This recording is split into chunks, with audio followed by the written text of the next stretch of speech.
I would now like to introduce you to American rising star Alyssa Carson.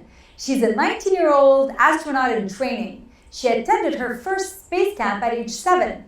At age 16, Alyssa became the youngest person to have ever graduated from the Advanced Space Academy, the first person to have completed all 7 NASA space camps and received the certification in applied astronautics.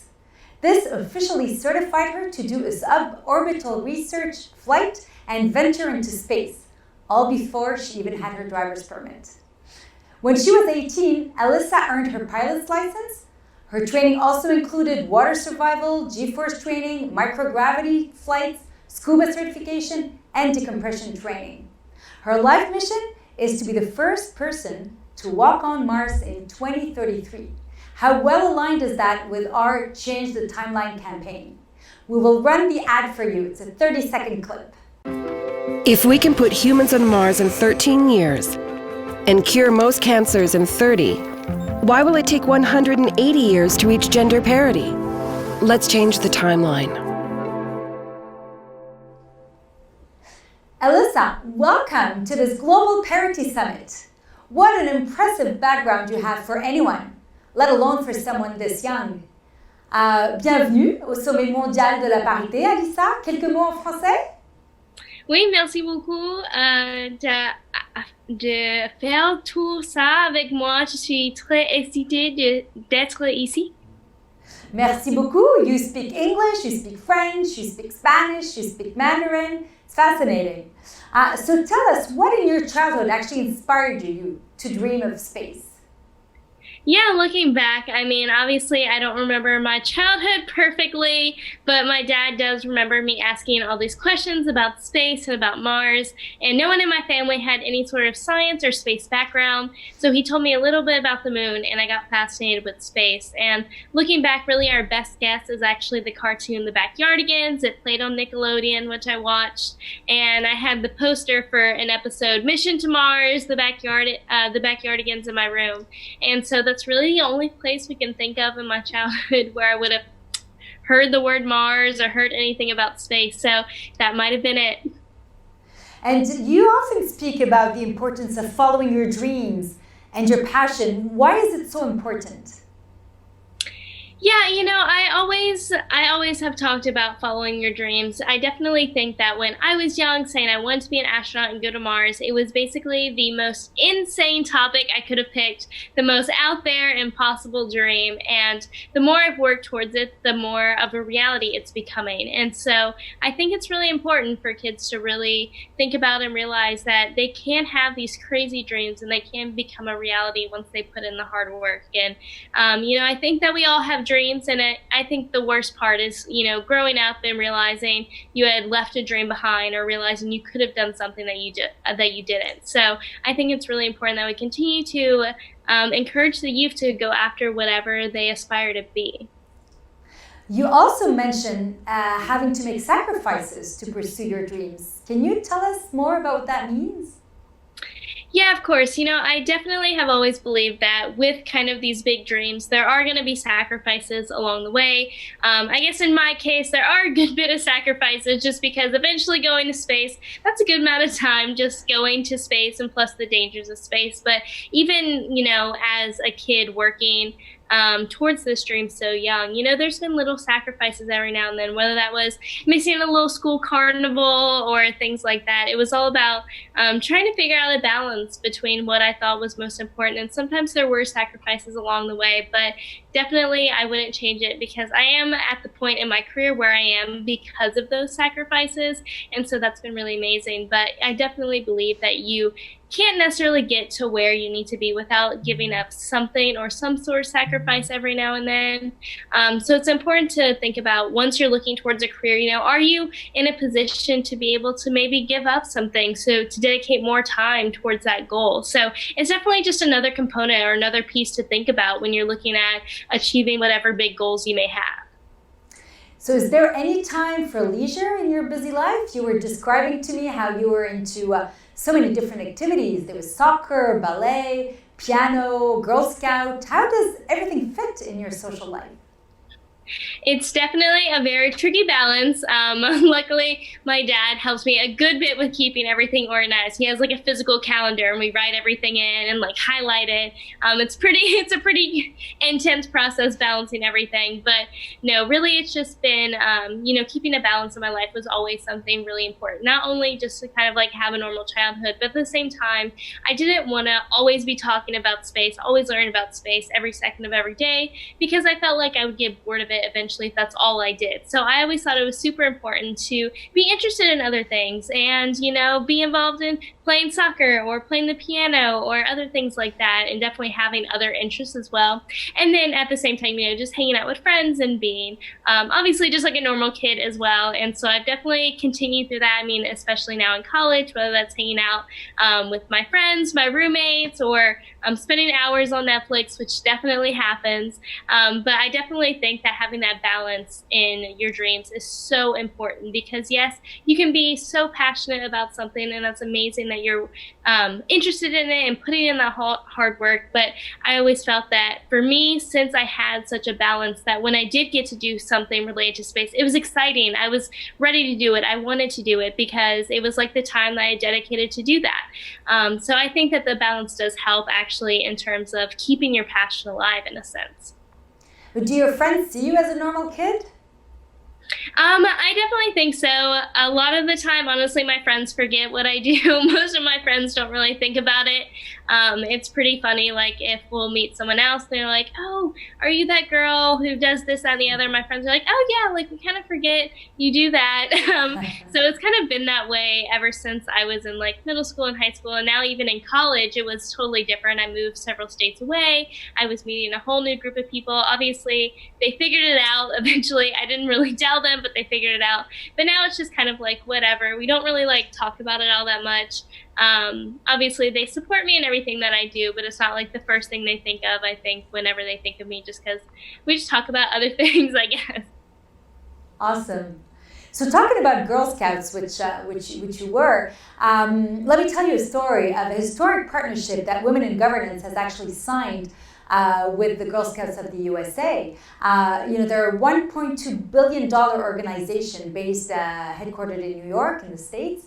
And they've decided to use the power of their brand to influence their vendors. So they've got 10,000 suppliers, and they want to make sure that these suppliers are aligned with the values of the Girl Scouts. So they asked them to pursue a parity certification with Women in Governance. So we do work with these organizations in order to support them on the path to parity and help them close the gender gap in the workplace.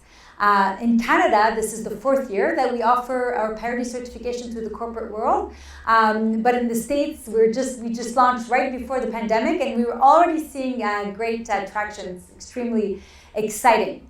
Now, Alyssa, tell me, why is it important to you to see more women, more girls going into STEM disciplines, especially since the pandemic?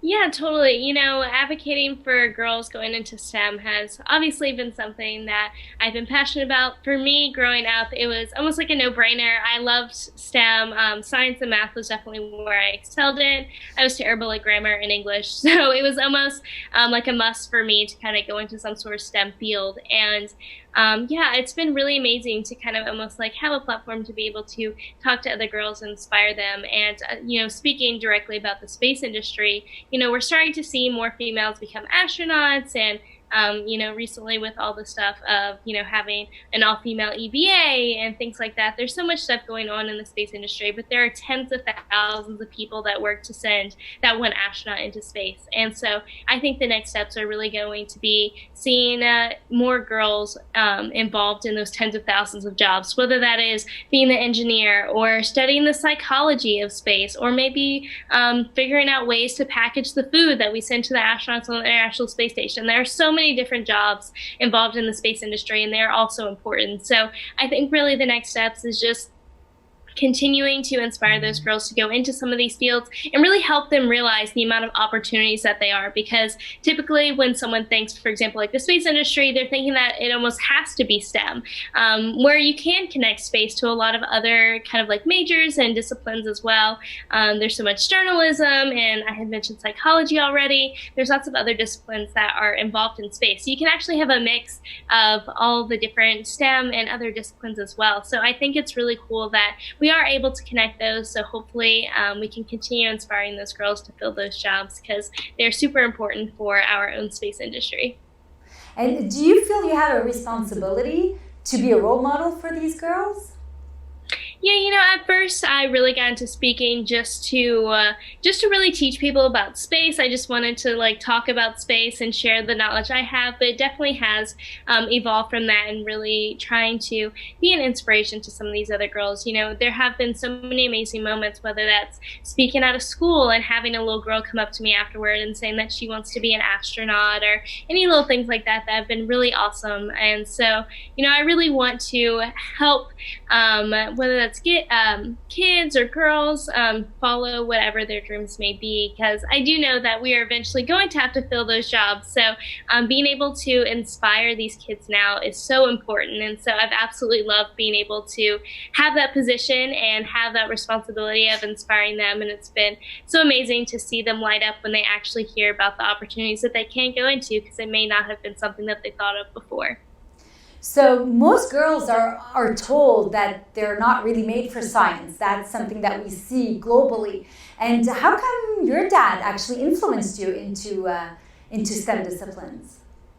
Yeah, you know, honestly, when I was younger, my dad, he did not have any sort of like a science career. In fact, my dad wanted me to go into television because that's what he did. So when I said that I wanted to be an astronaut, it was totally different from anything that he had pictured. So my dad had just done some TV production, doing freelance and stuff. So he just figured I would just follow in the family business. But my dad was definitely encouraging of whatever I was interested in. And so that was really amazing to have that. But yeah, no, it's totally something that we see, that typically girls are pretty interested in STEM when they're younger. But as we grow up, it's all the little things that build up, you know, whether that's your bike's broke and your dad fixes it rather than showing you how to fix it, or little things like that that we're just so used to doing, can actually have a big impact on whether girls continue to keep their interest in STEM, or if their interests fall somewhere else. And so with that, you know, we've kind of have to realize and change in a way. So we're constantly encouraging them to, you know, whatever they're interested in. Maybe they are interested in fixing their own bike. Who knows? So my dad was really amazing for letting me just like explore the whole space side of things, going to space camp with me. And with that, I was able to really see what space was about. And I was absolutely in love with it. So I continued to pursue it. So yeah, it's been really amazing to have that. So I should actually rephrase, it's not your father influencing you into STEM, it's you influencing him into accepting that you are going to have this astronaut career. Good for you. It made me think of this tweet I saw once of a little girl who said, she tweeted to, what was her name? Hermione in Harry Potter. The actress. Oh, yes. I can't think of her name either, but I know who you're talking about. It'll come. So that girl tweeted to her saying, I want to be an engineer and my dad says I can't. What should I do? And that actress, her name will come. She's also a UN ambassador. She responded, be an engineer. And I thought that was just such a brilliant and clear response. Have you had mentors, Alyssa, in your life? In your long career? Yeah, there's definitely been mentors along the way, which has been absolutely amazing. There's not necessarily been like someone consistent who I talk to all the time that's like constant support. For me, that's mainly just kind of been my dad. But kind of beyond that, there's definitely been people along the way to kind of give little advice, or just kind of be a little bit of motivation. And so for me, for example, one of them was astronaut Sandra Magnus. So she was a female shuttle astronaut.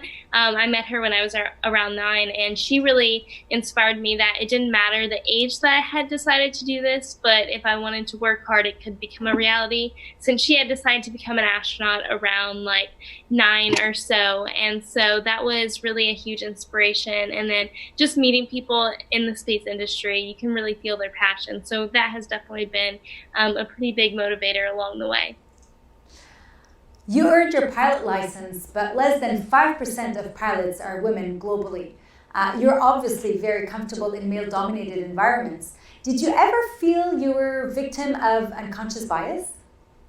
I mean, luckily there is, you're totally right. There's such a lack of female pilots as well, because there are a good bit of male-dominated fields. I mean, for me, learning to fly, my instructor was a male as well, and so it was really interesting to kind of go through that. But I think in a lot of these male-dominated fields, there are groups, or the women just kind of like group together, I guess, in a way. So for example, like with flying, I'm a member of the 99s, which is like female pilot organization pretty much.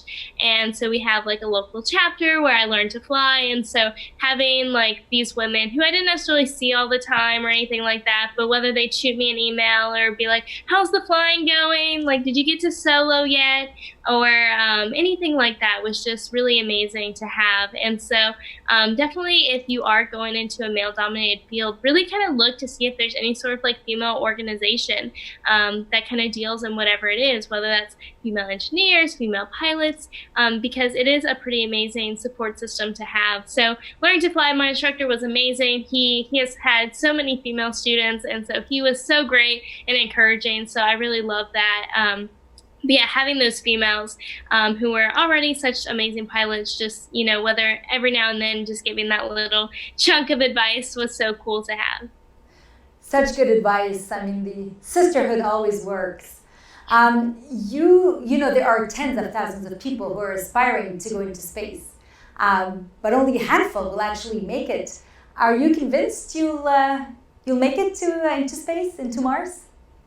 Yeah, I mean, that's definitely what the space program is about. There are so little astronauts compared to how many people apply. So basically, for me, I am just really trying my hardest to get there pretty much.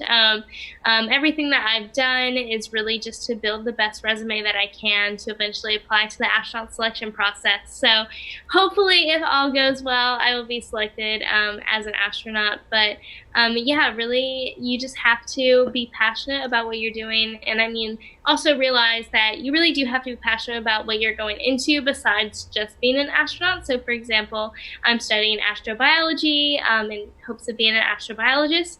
And so that's something that I'm very passionate about, to be the best that I can be, to hopefully apply that to space one day. So yeah, we'll hopefully see me get there. That's the big goal. But if not, I guess I also have astrobiology to lay back on.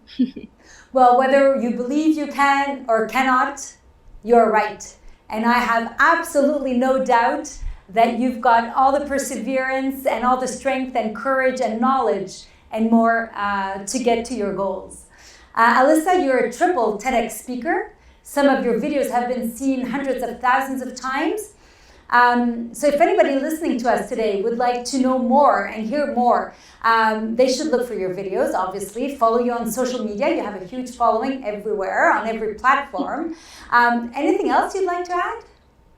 I mean, besides that, really just don't be afraid to go after whatever your dreams may be. And if you're feeling like a little intimidated at going after something so big, whether that is, a new job or being interested in some kind of crazy career, really just start in your local area. Start by learning as much as you can about it, and really be vocal about your dreams. That's so huge. You never know where opportunities are going to come from. So really tell people what you're interested in doing, because you might be surprised where those opportunities are going to come from. So yeah, just really keep following those dreams, never give up, and really never let anyone take your dreams away from you. If you're passionate about it, you can achieve it. Well, thank you so much. It was such a huge pleasure to have you with us, Alyssa Carson. And we'll be in touch. Good luck. And I will look forward in 10 years to pull out this video and say she made it. Of course. Yeah, we'll have to do another check-in. Absolutely. Take good care, Alyssa. Thank you. Thank you.